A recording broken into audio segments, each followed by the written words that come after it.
here if that's okay. Y'all doing well? It's good to see everyone. Appreciate the opportunity to be here and make these readers out and have these things now. Occasions and times. The work you're doing is very, very important. And I'll try to be mindful. It's a great auditorium because you can't hear all that thunder. It's very good to get everybody seal off in here. The people that voted in next year's presidential election for the first time have been born in 2006. Okay? Now think about that. You'll be 18, registered to vote, born in 2006. When they were born, George W. Bush was in the final 2 years of his presidency, going into the election. Barack Obama was going to be elected when they were 2 years of age. Only presidents they'll really remember will be Donald Trump and Joe Biden, as far as any meaningful context for them. And I say that because 9/11 means nothing to them. Context of it, Osama bin Laden and all that other stuff. Ancient history. Bill Clinton, Monica Lewinsky, welfare reform, Ronald Reagan. By the time you get back to Richard Nixon, Vietnam, Lyndon Johnson, 60s, Kennedy assassinations, George Wallace being shot, Martin Luther King being killed in Memphis. Ancient history. No connection to their reality at all. And so it's important, the work that you're doing here, having this memories for us, it will be context for them, or an attempt to get context. Because they will have them on any of these. A cotton mill, bag company, are you kidding? They're going to be dealing with artificial intelligence and things we never even thought about, and competing. And so the work of organizations such as this, the Bemis Historical Society, is extremely important. Because there's going to be some effort to give somebody context, because they're not going to know. And the people that raise them are not going to know what you and I know. And so it's a totally different world, and it changes quickly. And once we go away, that is the context, the oral history, and everything else. So I'm glad to be here. I want to give you an overview, and there's an excellent book. Mayor Mead wrote a book. John Williams commissioned this a few years ago, and it's in the library, Jackson County Public Library. It's called Here For You, and it's the story of utility services in Jackson, Tennessee. The Tennessee Room has copies of that. If you want to know a lot of the names of the people that were important in utility development, all that will be in there. But I describe this presentation as Let There Be Light because that's the motivation. On the screen, you see a reminder of what life was like in Tennessee before we had a lot of collective utilities out there. You pump water, you plow, and that's the context of life. Jackson's utility history is a history of Let There Be Light because light was the motivation that drove utility development in our city. We might think it was sewer sanitation, all that other stuff trying to be healthy. It was not. We'll see that in a minute. But what drove utility development was the desire for streetlights in Jackson, Tennessee. The gap, Madison County is created in 1821 November and officially constituted in December. And then in September 1822, Jackson becomes the county seat. And we were kind of in the middle between Cotton Grove and all this Cotton Gin Grove out in the east, and Spring Creek out in the northeast, and then Alexandria, which out was the west toward Fort Deer. Jackson's kind of in the midst of all that. And so it becomes the county seat. Citizens Gas Light Company went into operation in 1871, offering manufactured gas to the downtown core business area of Jackson in 1871, 50 years after the formation of Madison County. So next slide. So what that means is that Jackson went all the way through the Civil War, all that area, without any collective utility service. When you see pictures, maps and whatever, those buildings are standalone. There's no collective utility system linking those old buildings, those days. So when you got 12,000 Union troops that come into this town, and they have to take care of all sanitation needs and everything else to overwhelm someplace, because there is no collective utility service. It's just a couple of photos. The one on the right is the courthouse that precedes the one on the left there that precedes the one that we have now. But you see these maps of Jackson, Tennessee in the 1870s. Now these are stylized maps. You see the Methodist Church there on Baltimore Street, and then the Presbyterian Church is up next to Main Street. And the buildings are the same, they weren't, but these are stylized maps. But it gives you an idea of the development around the courthouse and what was going on in Jackson, Tennessee. They do have Shannon Street in the wrong place, that was actually Market Street. But it also gives you an idea of the border of the city.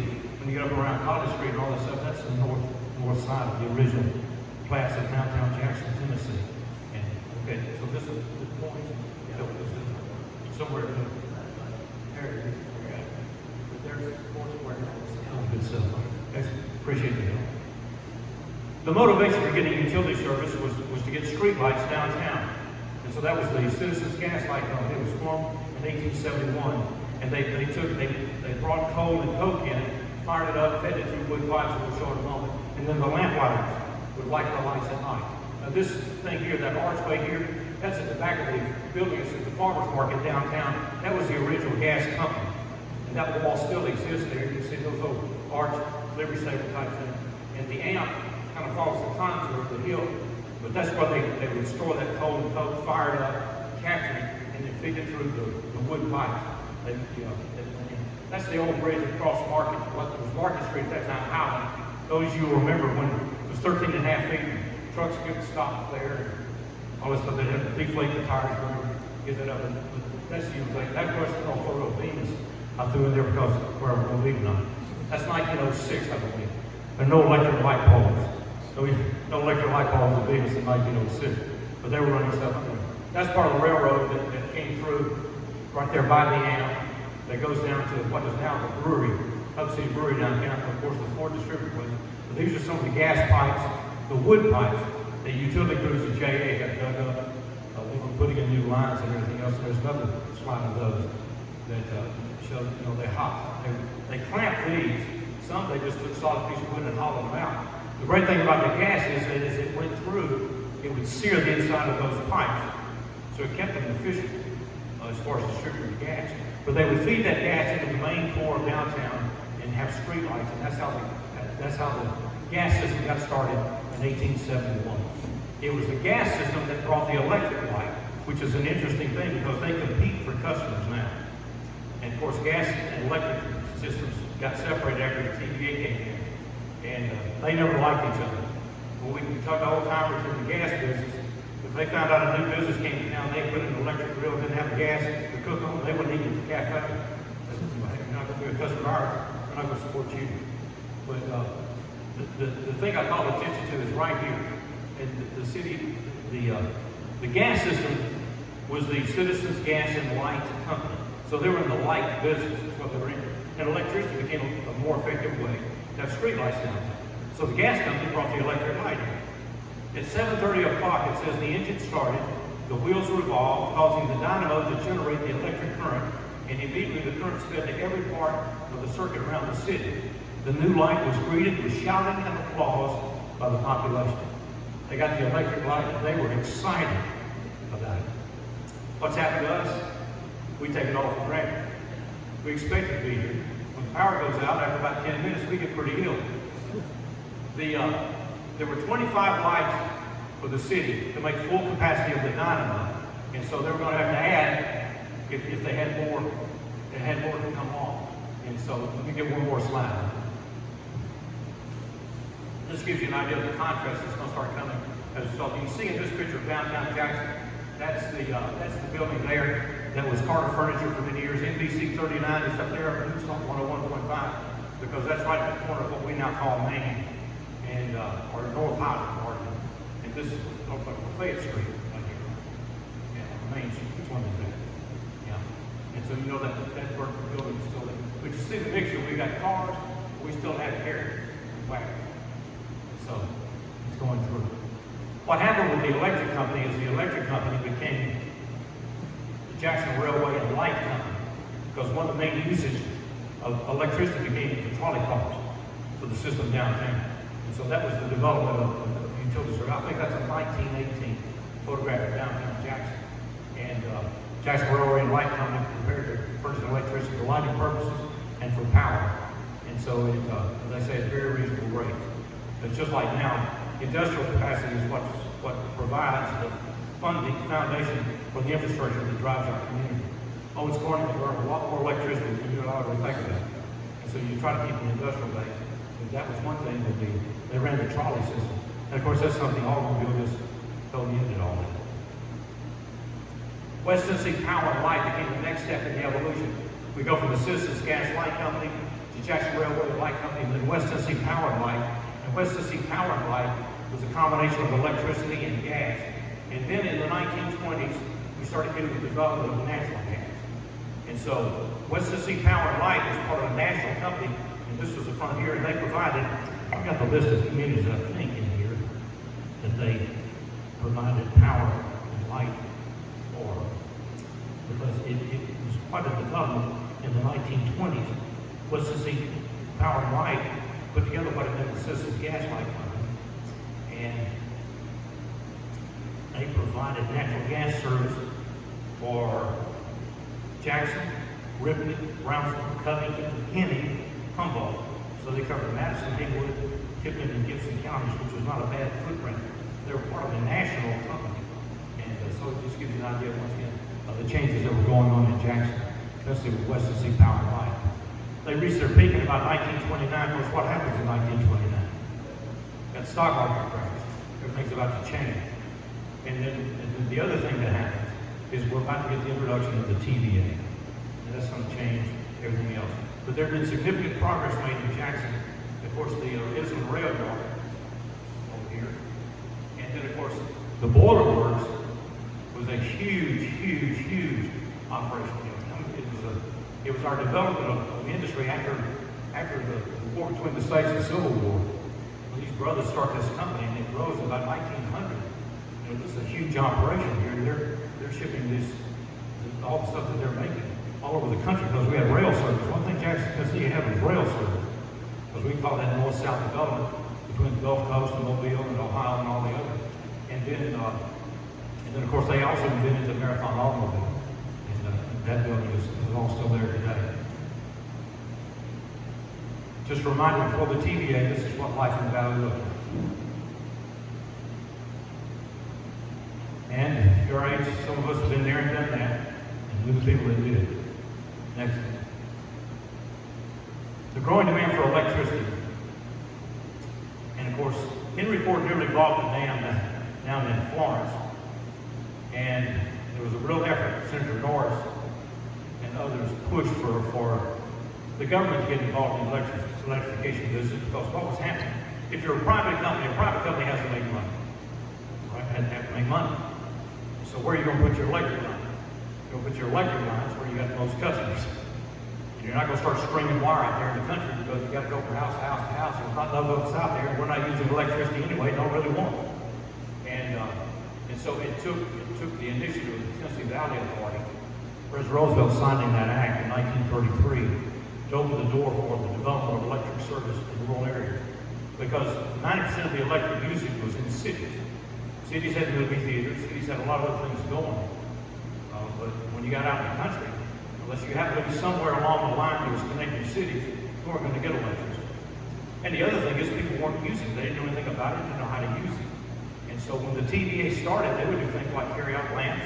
They drop the light bulb with the chain on it in your house, just show you what could be done with electricity. People didn't know. The ones that were using it tended to use it for farm equipment and other things, sharpening blades, and other things, and so it was a practical thing. Anyway, we start one more. Go back there just for a second. The big change that's going to come in the electric business is World War II. When the TVA built the dams in the 1930s, they were going to supply all the electricity that we would ever need in the Tennessee Valley. Because we didn't have vacuum cleaners. We didn't brush our teeth with electricity. We didn't have stereo, all that other stuff, all the other things. And so the dams were going to provide all the electricity that we would need. It makes sense. It was going to be cost effective. Now I have to build a dam anyway. What you got, you can improve or whatever. And so electric costs are going to stay level. What happens is we get into World War II. Demand for aluminum.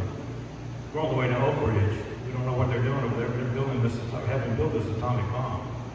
So you can tell just the dramatic. When we get into a war, and everything's on the line, we do whatever it takes to win. Right? Whatever it takes to win. And so it created a huge demand for electricity. And so conserve electricity. This is an ad the Jackson Electric Department had this ad in the Jackson Sun. Conserve electricity for what? For national defense. Because we need the electricity to generate aluminum, to build the planes and everything, going to help us win this war. So start conserving electricity, not save money, save the country, save the world, kind of thing. And so what happened with the TVA is they had to have more capacity, generation capacity. So they started building like New Johnsonville. We started getting coal-fired generation plants. And World War II is what brought that change. And then of course go ahead, thank you. After World War II, everything starts changing. It's downtown Jackson, big contrast what you see from here to here. After World War II, what happened to us? We started having a little bit of pocket money. We started buying cars, started moving into houses, GI Bill, people started going to school, manufacturing starts coming in. The whole world changed. Elvis gets on the radio. Detroit decides, well, we got to put those radios in the cars, right? How come you have to have a radio in the car? Well, Elvis is on the radio. That's what we want. And so it starts changing everything. The big change that came in the 1950s, in addition to all that, was the arrival of air conditioning. Let's see what I got on this. Joe Exton. The Jackson Utility Division was formed in 1959. It brought together the electric department, which was city-owned, because after the TVA, private companies could not own electric distribution. It had to be co-ops, had to be municipal systems, whatever. Private enterprise was totally pushed out of the electric distribution and generation business with the TVA in our area of the world. But the city of Jackson combined the electric division that it owned, the water system it already had, it bought the gas company, and formed the Jackson Utility Division. Bruce Bynum was the first president, or head of, general manager of, president CEO of the Jackson Utility Division. Joe Exton was second. Joe Exton was a young engineer in the 1950s, and David, let me see the next slide here. And right here, they started putting, you talking about this tunnel here, y'all were talking about the tunnel here, there was the electric source. Jackson went underground with his utilities in the 1950s. Somebody said, what is this picture here? And I said, that's how you fix electric lines and build electric lines before you had bucket trucks. You got a truck and a ladder. Go back there just for a second. And all this infrastructure underground was put there in the 1950s. Mr. Exton said when I talked to him about it, that what happened? He said once one store put in air conditioning and started advertising that you could shop in air conditioning company, then everybody had to have air conditioning. And it happened almost overnight. It became to be expected. Well, it was a whole new, if you're in the power generation business, it's a giant sucking sound. Those things take a lot of electricity. But everybody started having to have one. They went all the way to central heating and air conditioning system. He said there were so many lines running all over downtown. He said it just kept getting worse and worse and worse. That they had to go underground. Or he said don't think it would have come down and been the birds, but they had more than enough places to land. But he said it would have gotten totally unwieldy. And so that infrastructure went in the 1950s, and it's still being used today. Our guys get down there, and our guys and gals get down there now. And Joe Exton's name is still on some of those connector points down there where he signed off on the engineer. But all that went. And one more slide. And of course, this is like 1980. You see the bucket trucks all around. A lot of that's been cleaned up now. A lot of that. Of course, here's some people from the water division at the Jackson Utility Division. It's on the way to becoming JA.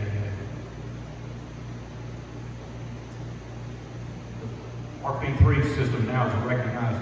The Jackson Energy Authority's electric division. The RP3 award is an industry award that recognizes a company that's prepared, continue to make investments in the future, safety records and everything else. And the diamond level at RP3 is the top level. The Jackson Energy Authority, they give this out every 3 years, has been designated an RP3 diamond level system for the 8th consecutive time, covering the last quarter century. It's the only utility company in the country that's done that. That's a reminder when I talk about gas and electricity competing, gas folks are out selling, doing special events, everything to promote the use of natural gas. Those people started more and more and more. There are natural gas clothes washers and everything else. We just don't see them. In those days, they were giving away gas appliances and gas lights and everything else to get people on the system. So the battle between natural gas and electricity is an ongoing battle. Even though one of the core ways that the TVA now generates electricity is with natural gas, is replacing coal, but then natural gas is under all kinds of environmental attacks as well. So that's going to change too.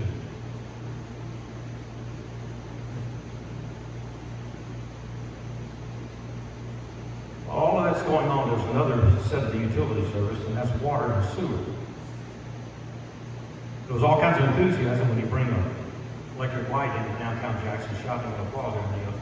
Nobody was excited about a water and sewer system, but people had access to it, catch rainwater, you can dig a well, you can do all kinds of things. People don't want to pay for water money. What started changing that, the water system came in 1885.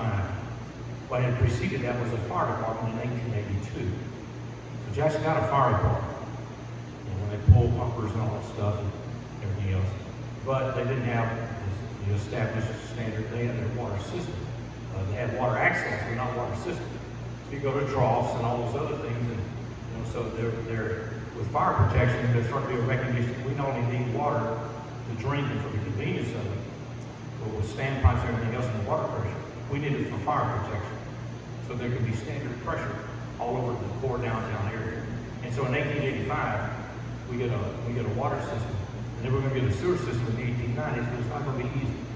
But the waterworks there said, what's in 1884 there? Owned and operated by the city. Going to be one of the city's greatest assets. Water from artesian wells, 45 miles, street mains in all parts of the city, 300 fire hydrants. This is in 1916. 300 fire hydrants, and all this gallon pump system and everything else. And also, they use that water circulation to generate the power for the electric system. So it's a kind of a self-sustaining system. Now let's get to the sewer system. We'll go to the next slide. System of sewerage. This is 1887. An enthusiastic gathering of the citizens interested in the future welfare of the city. This is the West Tennessee WIG, 1887.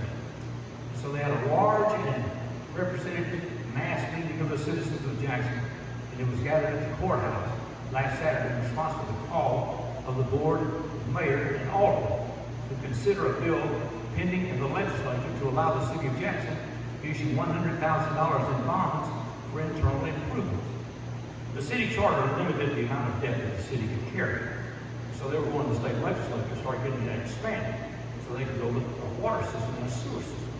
Expand the water system, build a sewer system, and get some paved streets. They decided that Jackson was coming on and you start thinking about paved streets. Well, not everybody was happy with that. Maybe we'll go to that next slide. Dr. B.N. Harris was called on. He said, although he had not studied the question, he opposed changing the charter for the issuance of any more bonds. He said the charter was our safeguard and should not be changed, and he did not think the city was able to have paved streets. We can't afford it. It'd be nice, we can't afford it, he said. All right. He also said that the deaths, that we had 30 fewer people dying last year than we did the preceding year, so we didn't need a sewer system either. So when you go back and look at families, y'all been out to country cemeteries. Women died in childbirth. You lost children. You had all kinds of dysentery and all kinds of things going on out there. Sanitation was much more important than was realized. But the people didn't want to expand the city debt to build a sewer system. Now, if you said, well, we can get more lights and more lights everywhere, they might have gotten excited about that, but nobody wants a sewer system. Why am I going to pay to take care of somebody else's? Right? Right? Well, contamination anyway. We finally, they decided in that meeting that they would issue the bonds if the citizens of Jackson voted for it in a referendum. That took until the 1890s. Because they'd been about another decade out there before people finally said, okay, we need a sewer system. Understand this, that from 1890s until the 1960s, the sewer system in Jackson took the sewage of the city and sent it to the Forked Deer River. The sewer system was to get it away from the population center. It wasn't to treat it, get it to the river, and the river takes care of it. I was raised in Athens and Decatur, Alabama, and I thought of all the fresh Tennessee River catfish I ate when I was growing up, which apparently had all the sewage from Chattanooga and Huntsville and everything else. Everybody did the same thing, right? Everybody just get it to the river, and the river takes care of it. I don't know what it was like in New Orleans. But that did not change until the 1960s. And that brought a whole new cost factor in. Anyway, and so the resistance, and then they finally said that we'll do it, but we'll do it only if the voters approve it. So it's going to take several more years for them to get that done. This is, of course, part of the water system everything else have today. The challenge with the utility business today is these things are run in most cases, Jackson, Mississippi, and some other places are horrible examples of what you run into if you don't maintain your system. If you hold your rates down, you don't invest in your system, and all the other things, you'll be caught one day with an infrastructure that's collapsing on you. It's going to take billions of dollars to fix Jackson, Mississippi. And but your wastewater treatment, all these other things. Millions of gallons of water distributed every day. Millions of gallons of wastewater treated, cleaned, and put back and forth into the river. You can drink that water when it leaves that plant. And it's just a reminder of what's happened to us is that we take it for granted. We flush the toilet, we don't think anything about it. We don't want to think anything about it. But all that has happened because of generations and generations of investment and work and improvement and everything else. That's when the Jackson Utility Division, they didn't put decals on the bus, they had the whole bus painted, as an advertising. So that's one, of course, that's in front of the old Woolworth store downtown. The one final step in utility development in Jackson, Tennessee, after the Jackson Utility Division was born, put together in 1959, the demand that sewage be treated was a multi-million-dollar investment. And that was a big investment in the 1960s. And how are you going to pay for it?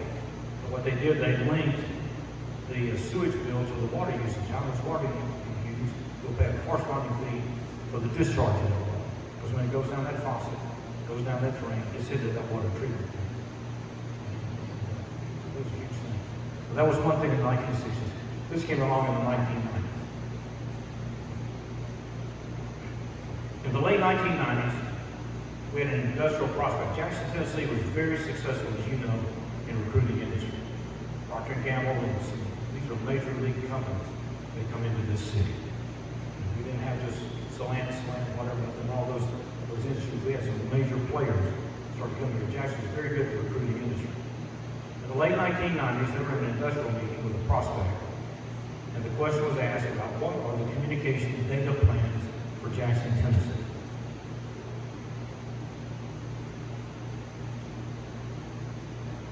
Well, nobody knew what they were asking. When you're doing an industrial prospect, you talk about labor force, you talk about transportation access. And we were always good because we had interstate, we had rail, we had all that stuff, right? They want to know about data capacity plans for Jackson, Tennessee. So they called a time out and said, what are these people asking us? And the answer was they're asking you about broadband. Well, none of our people never heard of it.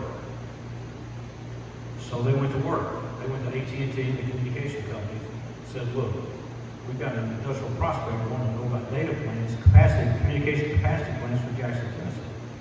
And the answer that they were given was, Jackson's a small city. You're not going to need it anytime soon. And when you need it, we'll build it. Well, they got the researching and said, no, Atlanta, you'll build it in Atlanta. You may build it in Memphis. You may build it in Nashville. You ain't going to build it in Jackson, Tennessee. Just like anybody think Con Edison was going to put power lines in Perry County, Tennessee? Well, those people in Perry County, they need electricity. Let's run some out there too. Doesn't work that way. They went to cable people and everything. And so John Williams made the decision that Jackson, Tennessee was going to have a broadband telecommunications system. The word was that Jackson Energy Authority, Jackson Utility Division got the cable television. Cable television, how they sold it, what they built was the new communications infrastructure in this city. It was a broadband fiber to the home system. One of the first fiber to the home system in Tennessee was Jackson. First full gig internet beyond the business was Jackson, Tennessee. When Jackson, Tennessee got into the fiber business and started building that system in 2004, there were about 30,000 houses that had been passed by fiber in this country. Jackson, Tennessee was about to double that. That's how innovative it was. But it was the new communications infrastructure. It was broadband. First fiber home city in Tennessee was Jackson, Tennessee. And the data capacity and all stuff has continued to expand. There was a lot of doubt about that. JUD had to cease to exist as a municipally owned utility system and become the directly chartered Jackson Energy Authority. Jackson Energy Authority is directly chartered by the state of Tennessee. The city still controls it since the city appoints the board of directors. Mayor and city council appoint the board of directors. But the city no longer owns the utility company. And that's a tough sell to walk into the mayor and say, we need this broadband system. First thing you got to do is you have to let your utility company go. And let us run it.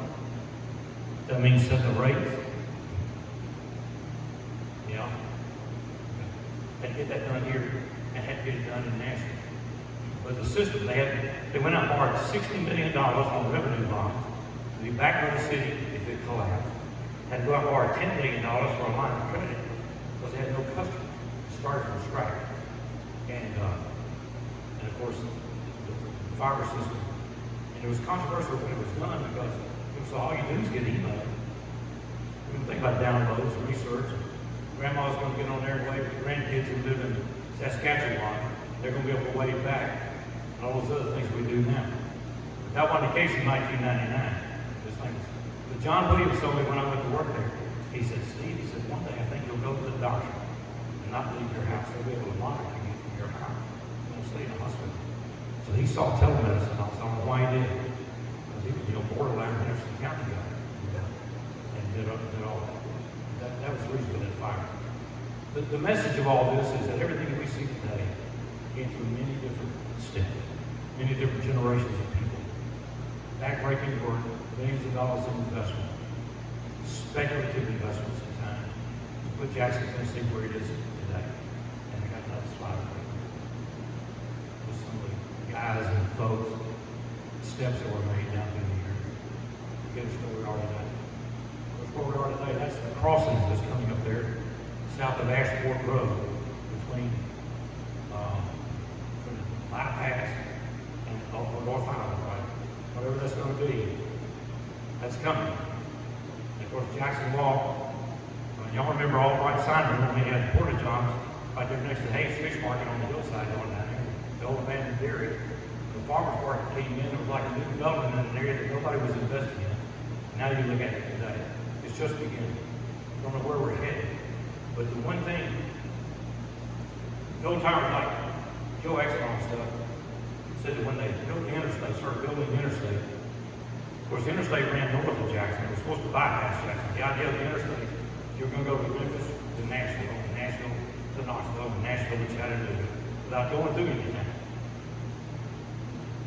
That's where you had it. Well, we cheated. We went up there and captured it. We abandoned downtown. It was time to sold the land. We got the mall. Here we go. And Joe Exxon said one time, he said the Jackson Utility Division was putting 12-inch water mains north of Hicksville. There was still a cotton in Hicksville. He said, we're headed toward that interstate. We didn't know what it was going to do, but we knew it was going to do something. So you build for the future. And I think that's been one thing that has happened with the Jackson Utility Division, Jackson Energy Authority. Skill set of engineers, people that know the topography of land, working in conjunction with developers. Because you can't go where sewage cannot flow. Right? So you have to know your land, you have to work with the developers, so that it fits, and that you can grow, and the capacity can work off the structure that you've got. Then they're very successful. It's just a reminder there where we started, where we are today. Jackson, Tennessee is not a bad place to be. Thank y'all for your time.